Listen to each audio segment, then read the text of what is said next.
Oke, selamat pagi semuanya. Ketemu lagi kita di mata kuliah perancangan SI. Kali ini kita sudah di pertemuan 18 ya seharusnya ya. Di situ tertulis 16. Nah, saya ganti dulu. Jadi kita sudah di pertemuan 18 yaitu studi kasus perancangan keluaran. Tetapi karena hari Jumat yang lalu saya bilang materinya karena sudah kepanjangan karena kita ada bahas yang lain kemarin, materinya kita cut sedikit dan kita sisakan untuk hari ini, maka saya akan mengajar juga tentang teorinya, melanjutkan ya. Nah, jadi ini ada 4 proses dalam melakukan perancangan keluaran. Yang pertama atau tahap 1 adalah mengidentifikasi output yang akan menjadikan persyaratan logis ya. Jadi identifikasi output dari sistem dan tinjau persyaratan logis. Maksudnya adalah apa output yang diharapkan dari sistem tersebut, apa hasil keluarannya. Ya, keluaran itu bisa berupa dokumen yang tercetak maupun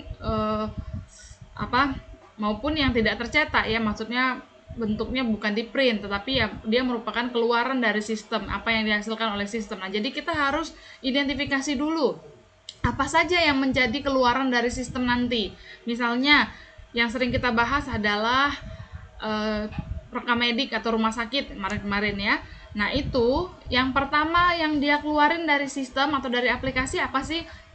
Waktu itu di kasus kita minggu lalu itu yang dia keluarkan pertama kali adalah kartu pasien atau kartu berobat. Ya, itu yang pertama. Kemudian dia juga mengeluarkan karcis ya, karcis berobatnya. Ya, sebagai antrian yang waktu itu saya bilang. Nah, jadi itu baru dikasih sederhana, belum lagi yang lain. Setelah dia berobat, dia ngapain sih? Dia setelah berobat diperiksa misalnya, setelah diperiksa nanti kan ada rekamannya atau ada catatannya dari yang memeriksa, dari dokter. Nah, itu namanya berkas rekam medik. Nah, itu kita harus pikirkan atau kita harus cari tahu itu disimpan atau tidak. Kalau iya, oh berarti itu nanti bagaimana penyimpanannya? Apakah outputnya itu menginputnya menulis tangan sehingga outputnya ya bentuk kayak gitu, atau inputnya kita ketik atau diapain kemudian nanti outputnya berupa layar berupa tampilan layar ataupun berupa benda atau kertas yang bisa di print. Nah, jadi kita harus identifikasi dulu apa saja. Kemudian kalau di marketplace misalnya, apa sih yang menjadi output yang keluar ke sistem? Pertama pasti barang itu diinputkan oleh si pedagang-pedagang, itu input ya. Kemudian menjadi output bagi si pelanggan atau si calon pembeli, menjadi output. Kita bisa lihat katalog. Nah, katalog itu kan outputnya. Inputnya mereka memasukkan pasti si pedagangnya memasukkan data, si pelanggannya atau calon pembelinya bisa melihat hasil dari yang dimasukkan oleh si pedagang. Nah, itu yang pertama. Kemudian nanti setelah ada dia pilih-pilih barang, kemudian masukkan ke keranjang belanja, kemudian nanti check out misalnya, kemudian nanti bayar. Nah, apa outputnya dari semua kegiatan itu? Dari check out apa outputnya? Pasti ada tampil kan, biasanya kalau udah check out kemudian buat pesanan tapi belum bayar, nanti dia akan tampil di bagian yang belum bayar. Nah, itu output tuh, sehingga si konsumennya, si pelanggannya tahu, oh ini belum saya bayar. Kemudian kalau udah dibayar, lakukan transaksi pembayarannya, maka dia akan pindah. Nah, itu output tuh, sehingga kita tahu, oh saya sudah bayar, tinggal menunggu pengiriman dan seterusnya. Di akademik pun demikian. Di akademik, di input pertama pasti data calon mahasiswa baru. Nah, setelah di input nanti kan berupa output tuh. Outputnya apa? Mungkin outputnya berupa daftar mahasiswa per program studi atau per jurusan. Kemudian nanti setelah dia melakukan perkuliahan ada penginputan materi, penginputan jadwal, penginputan KRS. Kemudian outputnya apa? Outputnya mungkin jadwal, ya jadwal yang diterima oleh mahasiswa, oleh dosen.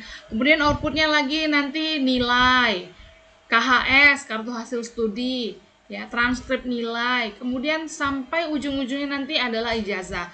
Nah, itu yang pertama tahapnya adalah kita harus tahu output apa saja yang dibutuhkan oleh sistem.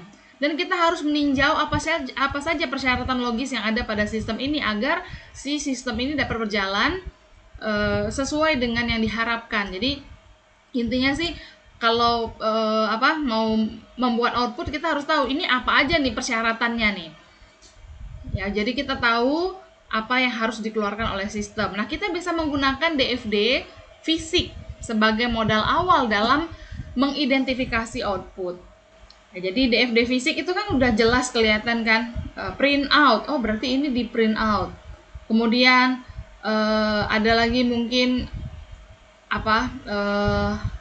dia misalnya dia tulis Windows GUI. Oh, berarti itu ditampilkan dalam bentuk grafik user interface dari Windows, ya dari komputer, bukan dicetak. Mungkin dia tulis lagi apa. Nah, nanti itu menjadi pedoman awal kita untuk menentukan atau mengidentifikasi output apa saja yang harus ada pada sistem. Kemudian, gunakan arus data atau kamus data sebagai field pada form. Nah, makanya saya bilang, sebisa mungkin arus data itu ditulis lengkap. Itu panduannya, bukan saya bilang sih sebenarnya. Itu panduannya. Jadi, sedapat mungkin arus data pada DFD yang udah kita pelajari di minggu-minggu yang lalu sebelum UTS harus ditulis lengkap. Agar apa? Agar yang mendesain formulir bisa langsung melihat apa saja field yang harus ada pada formulir. Jadi kan kelihatan, misalnya nama, koma, NPM, koma, tempat lahir, koma, tanggal lahir. Nah, itu jadi field-nya. Ya, jadi formulirnya nanti kayak gitu isinya. Jadi lihat saja arus data. Tapi kalau arus datanya tidak ditulis lengkap, itu akan menyulitkan si pendesain formulirnya untuk menentukan field apa yang harus ada di aplikasi atau di formulir. Kemudian yang kedua, tahap kedua adalah tentukan persyaratan output fisik. Ya, tadi kan yang pertama adalah kita tahu outputnya apa saja. Yang kedua, bagaimana dia tampil output itu. Apakah output itu untuk internal atau untuk eksternal? Waktu itu udah pernah kita bahas. Yang internal adalah output yang hanya digunakan oleh orang-orang yang berada di dalam organisasi. Sedangkan output eksternal adalah output yang diberikan kepada orang di luar organisasi, misalnya kepada pelanggan. Nah, kemudian kalau dia diberikan kepada internal, apa bentuknya? Detail form, detail report, summary report, atau exception report. Ini nggak yang lupa kemarin. Nah, jadi nih ya, kalau detail report itu menampilkan seluruh data tanpa filter, ini contohnya, ini dia detail.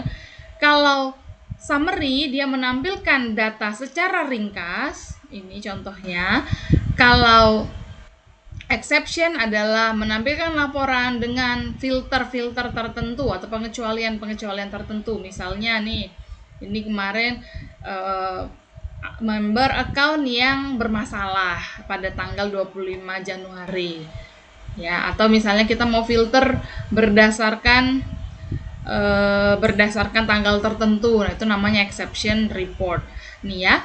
Nah, kemudian kalau eksternal, kalau untuk keluar, apakah yang mau kita keluarkan dari sistem itu turnaround dokumen? Turnaround berarti kan kembali lagi. Jadi, dokumen itu kita serahkan kepada orang sebagai output, tapi nanti akan kembali ke kita juga. Nah, jadi harus dipikirkan nanti bentuknya atau persyaratan fisiknya bagaimana. Ya. Kemudian yang ketiga, bila perlu, rancanglah semua formulir pracetak. Oke, informasi pracetak apa saja yang harus dimunculkan? Apakah dirancang untuk surat menyurat? Jadi apakah formulir itu perlu pracetaknya? Jadi dia bukan cuma sekedar formulir yang ada pada aplikasi, tetapi dia formulir yang sudah ada isiannya, kemudian kita tinggal mengisi. Sudah ada label-labelnya, sama seperti kayak slip penarikan, slip menabung. Nah, itu kan pracetak, udah dicetak dulu terus nanti kita tulis lagi. Nah, nanti dikembalikan ya. Jadi itu output. Setelah output di-input lagi, kemudian jadi lagi dikembalikan. Itu yang tadi turnaround dokumen. Nah, kalau diperlukan, rancanglah semua formulir pracetak. Tapi kalau dibutuhkan aja, kalau nggak perlu nggak usah dibikin. Kalau bisa diwakilkan oleh si komputer secara file, berbasis file, ya tidak perlu, berbasis file komputer maksud saya, ya tidak perlu kita bikin formulir fisiknya ya. Kemudian Berapa formulir yang dibutuhkan per minggu, per tahun, agar kita bisa menyiapkan berapa pracetak yang kita butuhkan. Jadi kalau kita butuh seminggu itu kira-kira 100 formulir, ya siapin dong lebih dari situ. Ya, kemudian sebelum habis adakan lagi pengadaan formulir pracetak itu agar nggak kehabisan. Kemudian berapa ukuran formulir? Karena besar ukuran kertas dan volume akan mempengaruhi biaya pengiriman. Ya, jadi ini yang turnaround dokumen tadi ya. Jadi kita kirimkan, misalnya itu sudah output tuh, udah di output dari sistem. Kemudian dikirimkan kepada para nasabah melalui fisik. Setelah itu si nasabahnya wajib untuk mengirimkan kembali. Nah, itu turnaround. Nah, ukurannya kita pertimbangkan juga. Kemudian warna apa yang digunakan, berapa rangkap dan untuk siapa aja. Ini yang udah kita bahas kemarin juga. Contohnya adalah formulir slip di bank. Ya, slip tabungan atau slip setoran di bank itu kan ada kadang-kadang ada beberapa warna ya. Misalnya kayak kalian membayar SPP, nggak tahu zaman kalian masih ada nggak sih bayar langsung ke BCA gitu. Jadi dia memberikan beberapa salinan. Ya, jadi ada yang untuk kampus, ada yang untuk Anda, ada yang untuk mereka pegang juga. Nah, itu juga harus kita pikirkan kalau kita membutuhkan dokumen-dokumen pracetak. Ya, tetapi kalau nggak butuh pracetak, cukup semuanya ada pada aplikasi, ya nggak masalah. Ya, tetapi pastikan lagi memang tidak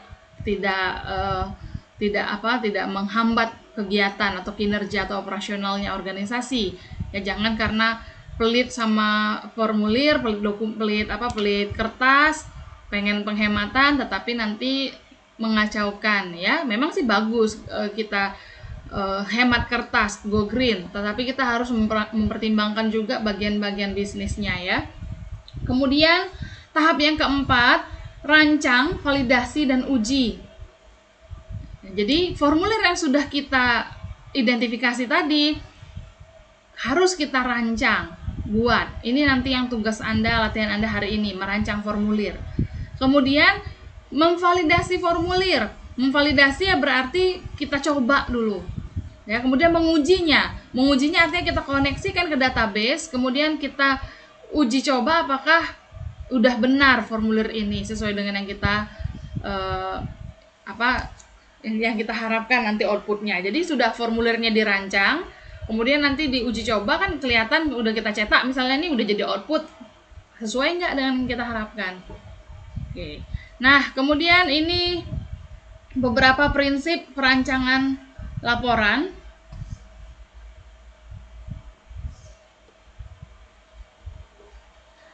Ukuran kertas yang pertama. Jadi at one time most report were printed on oversized paper, katanya ya.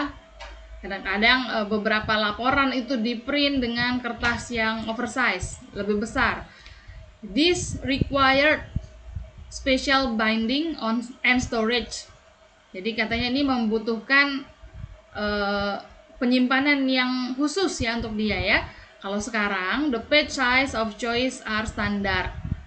Kalau dulu katanya kertas di formulir itu besar-besar, tapi kalau sekarang ada standarnya, yaitu di ukuran 8,5 in kali 11 ya, ukuran standar, dan legal 8,5 in kali 14. Nah, itu ukuran standarnya laporan dalam hal ngeprint ya. Jadi ukuran laporan itu rata-rata kalau nggak A4 legal gitu ya. Kemudian atau kuarto sih kadang-kadang juga dipakai. Orientasi laporan. Orientasinya kadang-kadang dia landscape, kadang-kadang dia portrait. Ya, jadi disesuaikan saja dengan yang dibutuhkan oleh organisasi. Kalau ijazah MDP itu apa tuh? Landscape atau portrait tuh? Ada yang udah pernah lihat nggak? Punya kakak tingkat atau punya saudaranya? Ada pernah lihat? Tidak. Ya, nah kalau nggak salah ijazah kita itu landscape ya. Kalau ijazah SMA dulu saya portrait. Nggak tahu ijazah SMA kamu gimana? Portrait ya. Kalau ijazah kuliah saya sih S1 S2 juga landscape. Kayaknya MDP juga kalau nggak salah beberapa waktu yang lalu saya lihat landscape. Nah, jadi sesuaikan aja sama kebutuhan ya bentuk report-reportnya. Nah, kalau kartu rumah sakit atau kartu berobat, kartu pasien itu biasanya bentuknya landscape atau portrait ya? Itu kan output tuh. Kartu berobat, kartu rumah sakit itu landscape atau portrait? Landscape. Landscape ya. Ya, kayaknya kebanyakan landscape deh. Nah, kalau ID card, landscape atau portrait? Landscape. Landscape. ID card.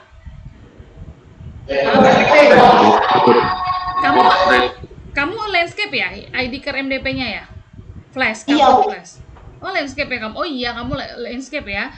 Nah, sebenarnya kalau ID card itu kalau peruntukannya adalah di hang atau digantung di baju, itu bagusnya portrait atau landscape sih? Portrait. Portrait ya.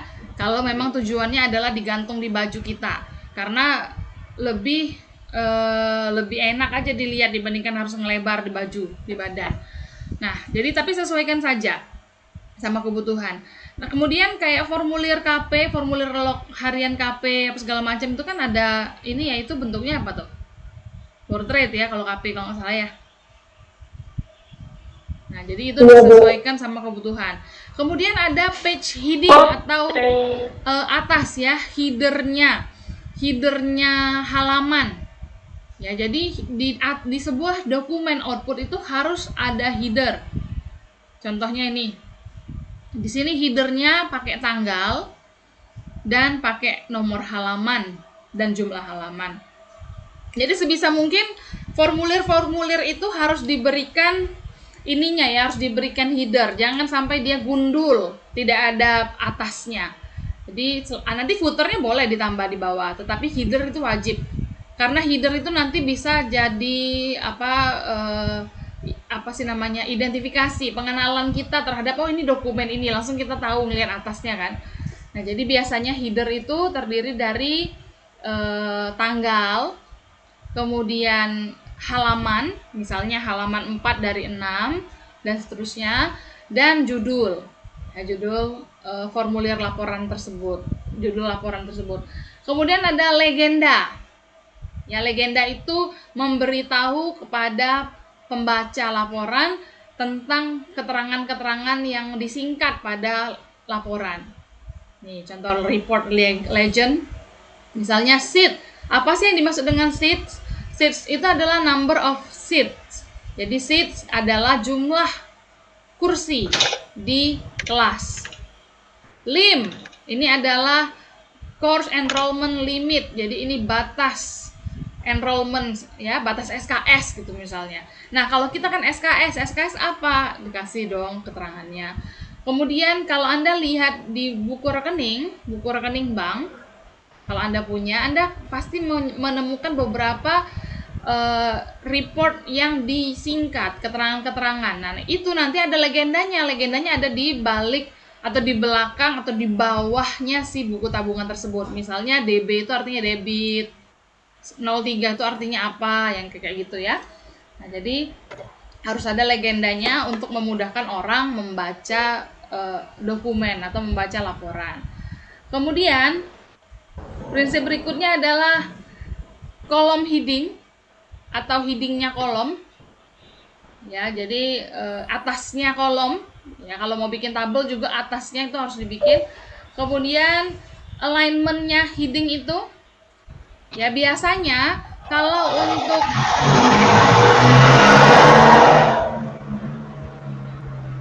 itu siapa ya? Itu bunyi apa tuh mobil barusan? Depan rumah saya, Bu. Oh, dimatikan aja mic-nya, Brian. Nah, jadi alignment kadang-kadang ada yang harus rata kiri, ada yang rata tengah, ada yang rata kanan. Tergantung kebutuhan ya. Kalau biasanya sih kalau angka atau uang, nominal uang itu biasanya dia rata kanan. Kayak gini nih. Ya, tapi kalau nama, alamat dan lain-lain biasanya dia rata kiri. Kemudian kalau tanda tangan biasanya rata tengah, tetapi disesuaikan saja dengan kebijakannya organisasi masing-masing, tidak kaku ya. Tapi memang biasanya kalau uang itu rata kanan ya. Nanti misalnya di sini rata kiri keterangan namanya, misalnya harga apa segala macam di sini rata kiri, kemudian nanti di kanannya ini ada nominal uangnya itu rata kanan. Nah, kalau tanda tangan biasanya rata tengah. Kemudian spasi. Spasi juga harus ditentukan di dalam jarak ya, maksudnya ya, spasi ini di dalam pengaturan atau pembuatan formulir pembuatan report atau pembuatan laporan. Jangan sampai nanti di halaman atas spasinya 1, kemudian di halaman itu juga di bawah-bawahnya spasinya 2, di bawah-bawahnya lagi spasinya 1,5. Nah, jadi tidak seragam. Ya, jadi tentukan saja spasi yang mau digunakan untuk perancangan laporan Anda.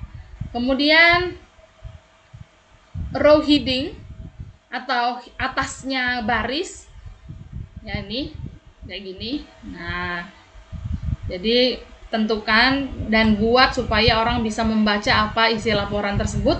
Jadi ini apa sih 999 ini? Oh, itu artinya student ID. Mary Ellen Kuko ini apa sih? Oh, itu student name. Jadi ditambahkan ya. Kemudian formatting ya. Jadi misalnya nih, yang disimpan sebenarnya kayak gini nih. Tanpa spasi, tanpa garis. Tetapi ketika dia menjadi output, kita bisa melakukan pengubahan format tanpa mengubah isi. Atur saja ketika kita merancang formulirnya. Waktu kita ngoding laporan itu, kita batasi misalnya per berapa huruf, berapa karakter dikasih tanda strip. Nah, jadi disimpan ini kayak gini, tidak ada stripnya, tapi nanti dia dipisah menjadi kayak gini. Disimpan kayak gini, nggak ada strip, nggak ada tanda kurung, tetapi ketika ditampilkan di output atau di laporan menjadi kayak gini. Ada tanda kurung, ada tanda strip. Nah, disimpan ini tanggalnya 02/27/2000. Ketika menjadi output menjadi Februari 27, 2000. Nah, jadi itu bisa saja diatur ketika merancang merancang laporan keluaran ya. Jadi kita tidak mesti menyimpannya dengan kayak gini, karena nanti merepotkan kalau disimpan seperti yang tampilan output. Ya. Contohnya kalau kalau tanggal mau mengurutkan berdasarkan dari alfabetik gitu kan. Nah, nanti misalnya kalau Februari gitu, misalnya kalau dia dari awal tanggal dulu, nanti tanggal 1 dengan tanggal 11, seandainya Anda nggak bikinnya 01, nanti dia deketan, harusnya kan habis 1, 2. Tapi kalau Anda bikin kayak gitu nanti dia habis 1, 1 gitu nanti. Nah, jadi lebih bagus disimpannya biasa tanpa batas-batas, sedangkan ditampilkannya boleh digunakan formatting tertentu. Kemudian control break atau jeda. Nah, ini jeda nih lihat ada control break. Ada pembedaan antara data yang di atas ini yang 175.000, 225.000, 200.000, 165.000. Nah, ini ada control breaknya di captain totalnya. Supaya apa ini di break atau ada jeda di sini? Jadi ini ada garis putus-putus, kemudian ini kita lihat spasinya lebih besar sedikit. Kalau ini kan mepet-mepet ya. Kalau yang ini ada control breaknya. Mengapa dibedakan seperti itu? Untuk membuat pembaca laporan ini nyaman membaca dan langsung memahami maksud dari laporan yang disajikan. Itu maksudnya ya. Nah, ini juga nih. Kemudian end of report, beritahu kepada pembaca laporan bahwa laporan yang dia baca itu sudah selesai. Ya, tandai dengan akhir dari laporan, atau bisa bikin end of report, atau mungkin dibikin nomor halaman 100 dari 100. Artinya kan kalau udah 100 dari 100 nggak ada dong halaman 101. Tapi kalau 99 dari 100 berarti kan ada lagi satu halaman lagi yang belum dibaca. Tapi kalau dibikin 100 dari 100, oh jelas sudah selesai. Ya, begitu. Kemudian Ukuran dari report. Ukuran report itu ditentukan atau disesuaikan dengan kebutuhan. Kalau reportnya adalah dokumen-dokumen, maksudnya reportnya adalah misalnya kayak penjualan yang harus detail, maka ukurannya mungkin ukuran kertas biasa A4, kuarto, F4. Tapi kalau reportnya mungkin hanya berupa kartu bimbingan misalnya, mungkin itu bisa saja ukurannya nggak sebegitu besar, nggak harus A4 kuarto legal, tapi mungkin setengahnya saja. Sama seperti kayak kartu bimbingan dosen pembimbing akademik Anda itu ya, kan nggak besar-besar banget ya. Kemudian scrolling, ini kalau kita menggunakan report dalam bentuk komputer. Scroll itu dibolehkan. Scroll itu tombol mouse ini ya, nih yang muter-muter ini. Nah, ini scroll tuh. Scroll itu dibolehkan, tapi hanya scroll sebisa mungkin sih, bukannya saklek banget, bukan. Tapi sebisa mungkin hanya scroll atas bawah. Nih. Jangan sampai buat scroll kanan kiri begini. Ya. Karena apa? Karena sampai sekarang belum ada mouse yang menyediakan scroll kanan kiri. Ya, jadi belum ada mouse yang menyediakan scroll kanan kiri. Adanya scroll yang atas bawah ini. Kalau kanan kiri kita repot, kita harus menggunakan kursor, cari di mana letak navigatornya, letak scrolling barnya, baru kita geser-geser sendiri. Nah, jadi itu merepotkan si pembaca.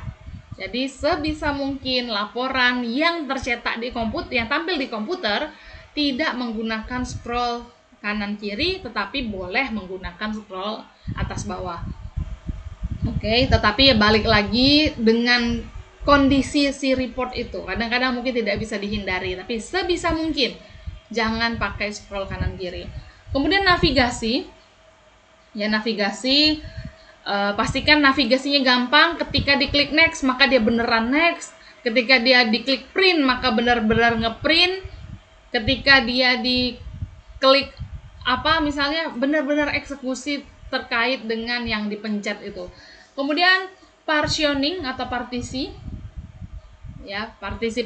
Jadi sebuah report tidak saklek, tidak blok langsung satu halaman isinya itu doang, tetapi kita bisa partisi, sekat, ya, berikan sekat. Misalnya bagian atas itu bagian apa, bagian tengah apa, bagian kiri apa, kanan apa. Nah, jadi dipartisi sesuai dengan kebutuhan dari report tersebut. Kemudian information hiding. Jadi kalau kita butuh sebuah informasi yang tersembunyi tapi bisa kita munculkan, bisa tampilkan misalnya kayak pop up, ya, ketika diklik muncul pop up window. Ya, nanti kita bisa si pembacanya bisa melihat dari situ. Kemudian kalau penting untuk di-highlight atau diwarnai beda, berikan highlight pada report tersebut. Kemudian kalau memang harus di-print, maka sediakan bentuk printingnya, ya, bentuk tercetaknya. Nah, kemudian metode perancangan output yang efektif. Yang pertama, informasi yang disampaikan terdiri dari informasi yang tetap dan informasi yang berubah. Informasi yang tetap adalah informasi yang sama, selalu sama setiap kali dicetak. Mau cetak hari ini, mau cetak besok, mau cetaknya kemarin, mau cetak 2 tahun lagi, sampai dia masih berlaku, itulah isinya, nggak berubah. Contohnya, judul laporan. Misalnya judul laporannya adalah kartu hasil studi, atau judul laporannya adalah rekam medik pasien. Nah, maka nggak perlu berubah itu. Ya, label di kolom atau kopnya STEMIC MDP. Nah, itu nggak akan berubah-berubah sampai nanti mungkin diubah formatnya, tapi biasanya jangka panjang. Jadi dia nggak akan berubah.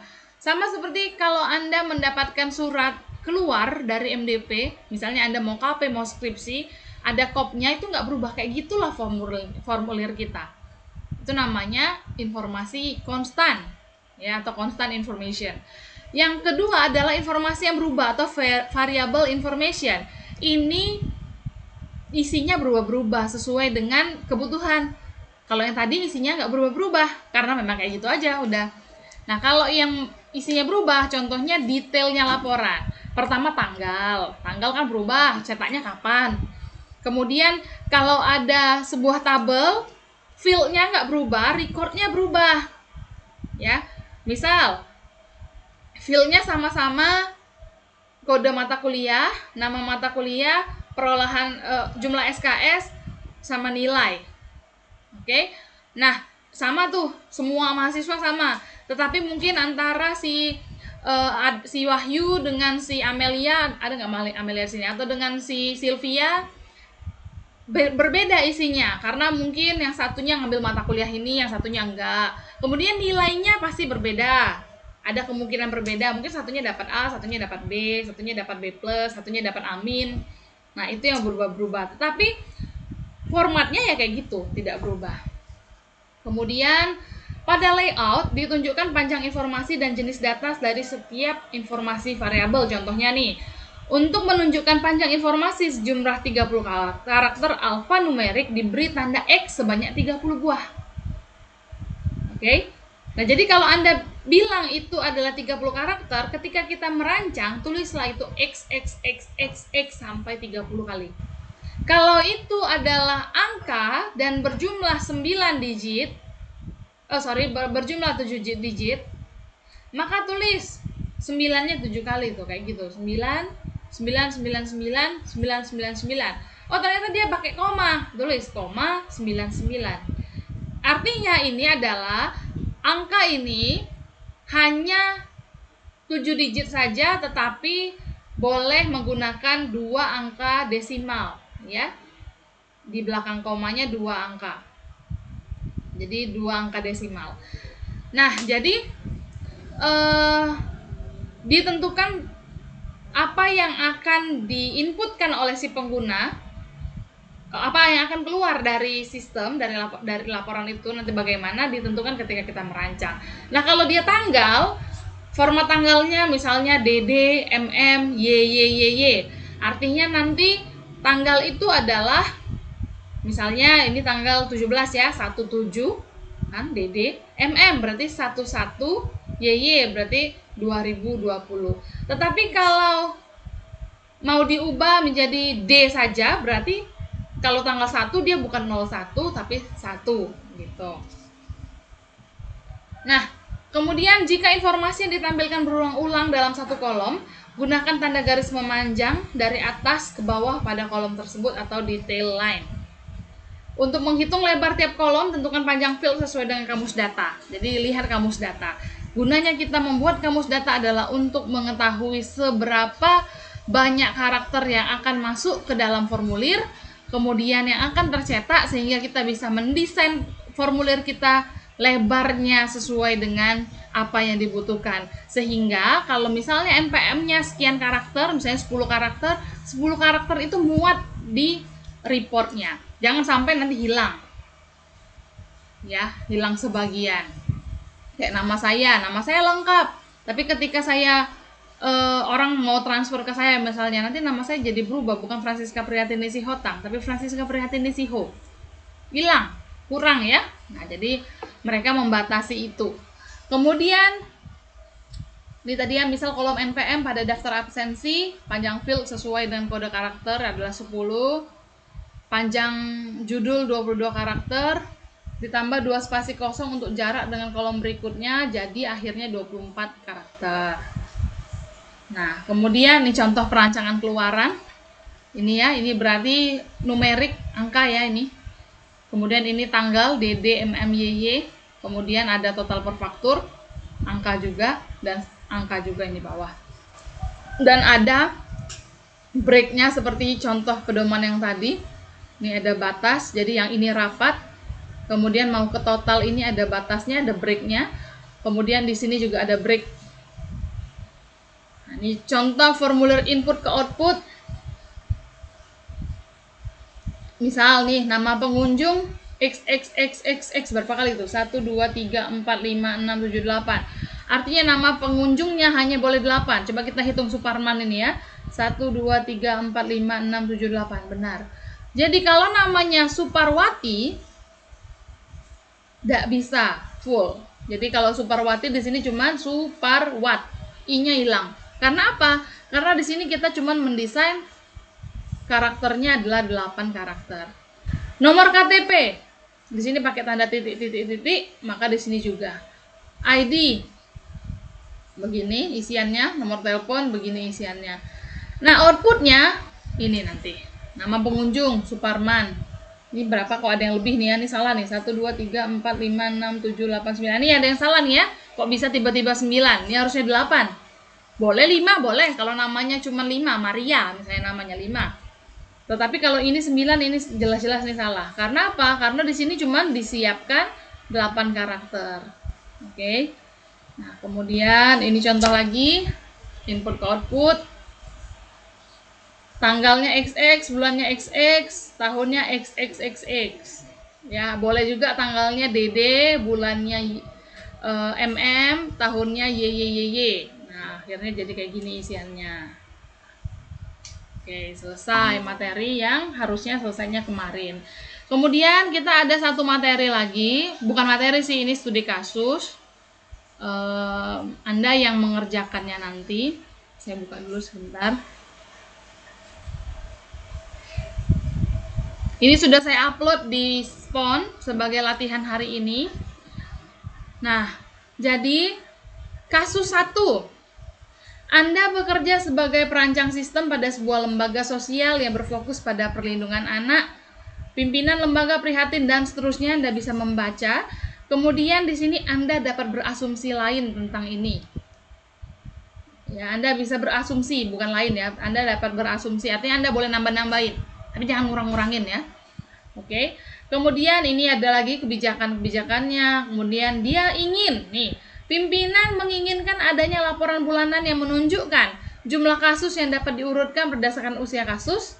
Usia kasus itu adalah sejak kasusnya masuk sampai kasusnya selesai, dan setiap kasus dapat dilihat perkembangannya sudah pada tahap apa.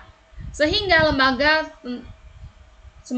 kebijakan lembaga tentang waktu penanganan kasus dapat terwujud. Pertanyaannya, laporan apa saja yang harus tersedia untuk menyelesaikan masalah tersebut? Tulis laporan A, laporan B, laporan C, laporan D. Bagaimana format outputnya? Apakah tabel, grafik, atau narasi? Oke. Misalnya, laporan A bentuknya tabel, laporan B bentuknya narasi. Jelaskan struktur data yang mendefinisikan persyaratan logis untuk laporan. Buatlah rancangan masing-masing laporan. Oke. Nah, tetapi untuk latihan kali ini nggak usah bikin struktur datanya, nggak usah dibikin struktur data ya. Tadi bikin saja outputnya formulir A, laporan A berbentuk tabel, misalnya laporan B berbentuk grafik, laporan C berbentuk narasi. Kemudian langsung dirancang saja. Jadi yang ini nggak usah, jelaskan struktur datanya nggak usah. Buatlah rancangan masing-masing laporan. Kemudian kasus 2-nya, ini sama saja. Laporan apa saja yang Anda rancang, kemudian rancanglah. Oke, nah yang ininya nggak usah dijawab, nggak apa-apa. Jadi begitu laporan ini rancang, laporan itu rancang, begitu ya. Nah, pembagian tugasnya adalah, ini kan 2 kasus, sudah ada di Spon.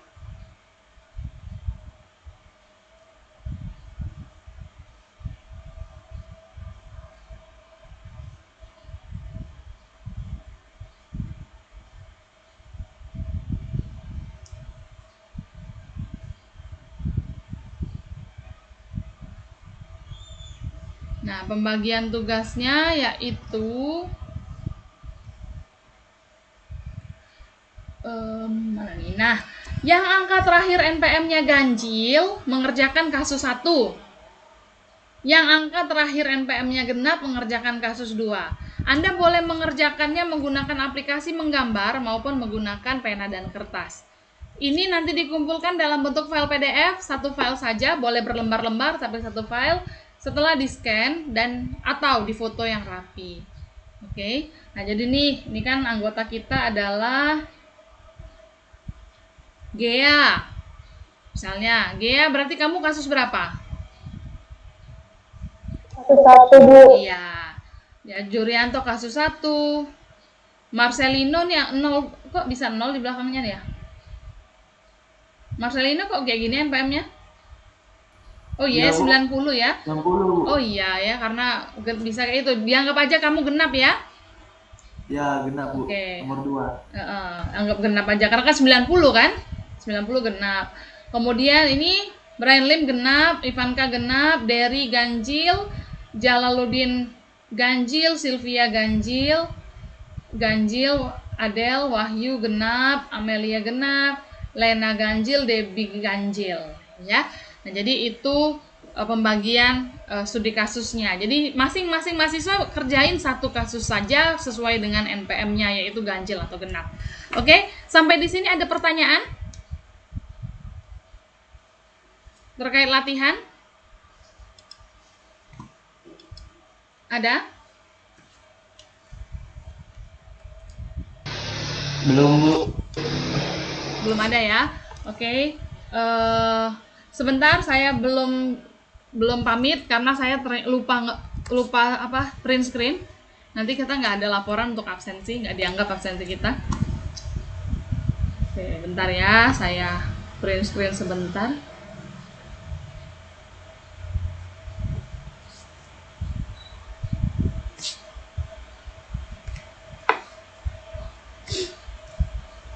Kalau ada pertanyaan silahkan ya sambil saya nge-SS ini.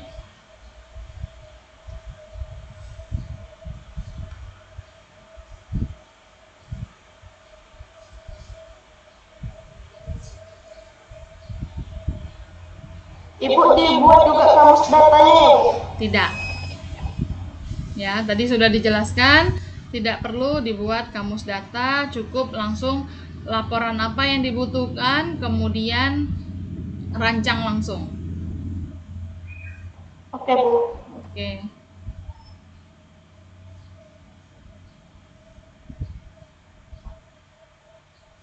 Bentar ya.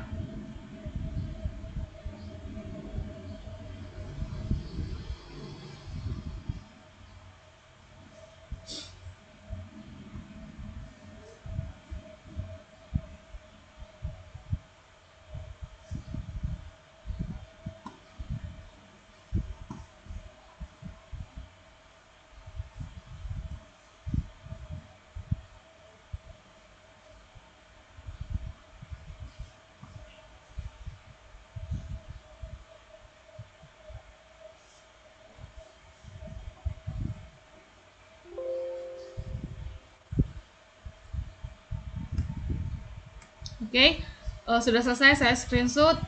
Silahkan dikerjakan latihannya, boleh menggunakan tangan, pena maksud saya, boleh menggunakan alat bantu aplikasi komputer. Ya, sampai di sini kuliah kita. Silakan kalau ada pertanyaan kita lanjut di WA ya. Selamat pagi. Pagi, Bu.